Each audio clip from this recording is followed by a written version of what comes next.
What's up guys? I'm getting a ton of comments about making an FPP specific tip video, and I promise more tips, so here they are. Tip number 1, bunny hopping in CQC. Now, I've never been particularly fond of bunnies. I don't really like Easter, but the bunny hop is a strategy that I implement in the first person perspective mode. One of the biggest arguments for playing FPP is you can't get free visual information by peeking your camera around a corner anymore. If you want to see something, you have to risk being seen yourself. Now that we're all playing FPP, the biggest giveaway for information is sound. One tactic for keeping that information from your enemies is to perform bunny hops. Fairly similar to first-person shooter-like games of CS, a correct bunny hop will allow you to move in perfect silence and catch people completely off guard. Because the only way they can tell reliably where the enemy is with sound. Every time you jump, you're basically stealing information from them and putting yourself at an advantage.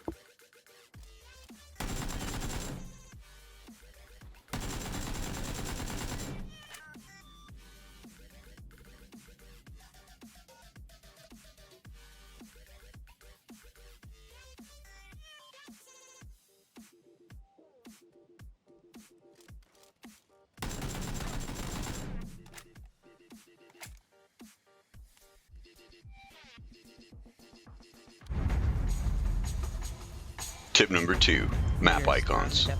In the land of PUBG, it can be difficult to find good players to play with. That being said, a lot of times you'll be playing with people that have low situational awareness or shit-breathing callouts. Can't figure out if a rock's a tree or tree's a rock, or if that's a guy shooting them in the face. We're in the house. Now, by looking at your squad or dual partner icon, you can usually tell where they think the threat is. Yeah. Every time a shot is fired, their arrow will point like a compass directly at the place where they think the danger is. This is especially true for FPP, because people want the information out of basic instinct. If your team is mute or their callouts aren't specific enough, make your arrow face the same direction as theirs and see what you can find. Watching the team's arrow is a great way to know where they think the biggest threat is coming from.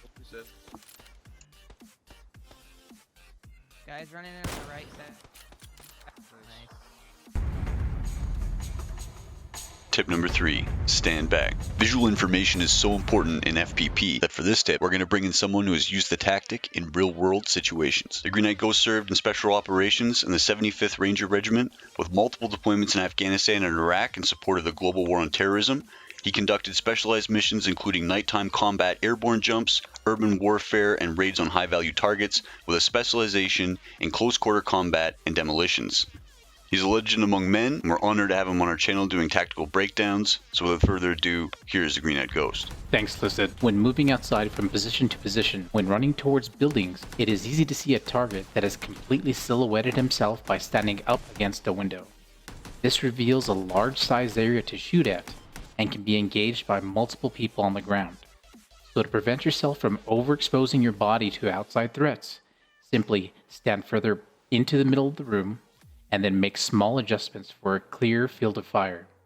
This reveals very little of your body, does not flag your barrel of your weapon outside the window identifying your location, and if you're using a flash hider or suppressor, it makes you almost invisible to outside threats, causing them to guess where your shots are coming from. Tip number 4, using Q&E. The ultimate goal with this is to practice and use it to your full advantage. Not only does using a Q&E peek give a smaller visual profile when poking a corner or door, but it's also faster. Shotgun. Gonna push him to shotgun. When implemented correctly, you'll lean out very quickly and have your crosshair placed almost exactly where you want to shoot. Take a shot or two, and then you'll snap back out of line of sight, much faster than if you moved your whole body. Poke in, poke out. 2 outside. One of the great features PUBG has introduced is the ability to toggle the lean instead of holding it. It's in your gameplay menu, so if you have a hard time holding the Q or E, try the toggle.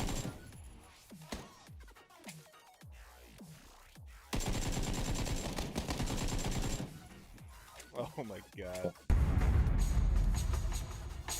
Tip number 5, the FOV Slider. The FOV slider in the options menu can significantly increase your awareness of players around you by giving you a wider view on your camera. That's obvious. What isn't exactly obvious is how much farther zoomed out you are from your actual crosshair. So while you have a wider view, everything on your screen will be a little bit smaller. Finding the sweet spot will be up to you and your personal preferences. On top of that, it's been brought up that the FOV slider actually changes your mouse sensitivity. So down in the description, we've linked the sensitivity calculator for the FOV slider. Alright guys, I'm going to leave you with a preview of the vaulting footage that was released today. Very much anticipated. Everyone has got to be excited for this. Vaulting is going to be coming into the game in the next few patches. Apparently, you're going to be able to do a correction, which means if you're halfway through a vault and you decide you don't want to vault, you can always turn around and come back, which I think is kind of cool. Apparently, you can vault over just about anything, up, down, left, right, through the windows, over the fences, all that good stuff, which is beautiful. So, no more crouch jumping. I figured out also, for those of you who watched the last crouch jump tutorial, when I told everyone that it was going to take them an hour and a half to learn it, that my keyboard is broken as fuck. I'd like to let all of you know, I'm now able to perform the crouch jump without a macro very easily. So anyway, I love you guys. Thanks very much for being tuned in. We're going to be hosting a couple different tournaments, getting some squad play action going on. If you guys want to be a part of it, add me on Steam, Listedez, drop into the Discord anytime for some games. Also, a new mic's in the works. You guys can stop tripping me about how shitty I sound. I'll catch you guys in the next video.